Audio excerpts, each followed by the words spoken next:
Throughout the course of one's life, there are many moments that inspire feelings of dread and anxiety, the first day of school being no exception.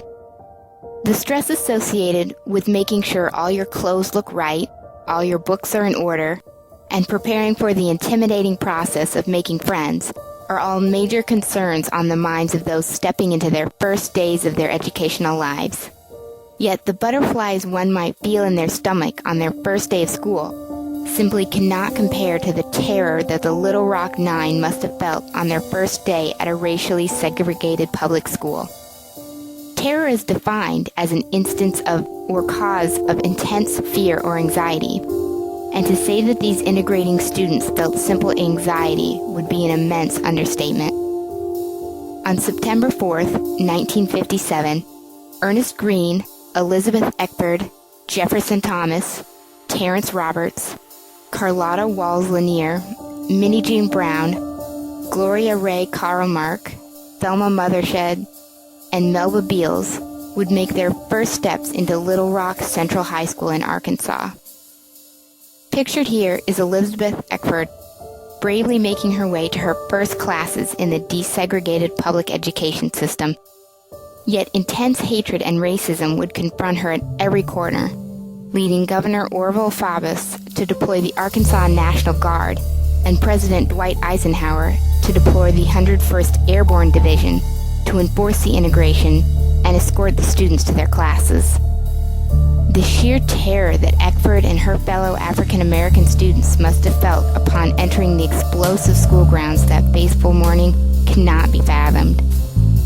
Notice the large crowd of students and citizens behind Eckford, following her every step to confront her every move on the school campus. Regarding the accompanying crowd, Eckford recalled, "They moved closer and closer. I tried to see a friendly face somewhere in the crowd, someone who could maybe help. Someone started yelling, 'Lynch her, lynch her.'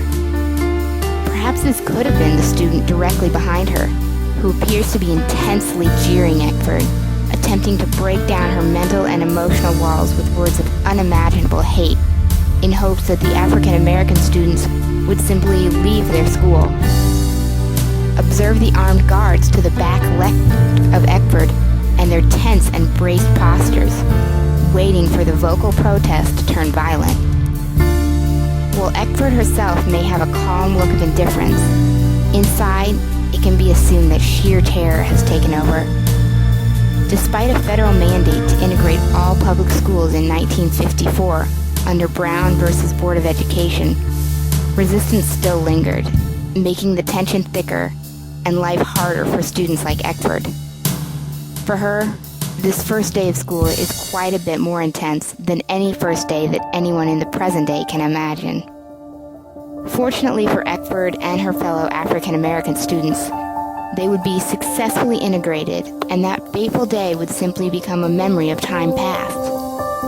So while opportunity would liberate them from the reins of segregation, for the Little Rock Nine, the sheer terror felt on that historic morning will not be forgotten anytime soon.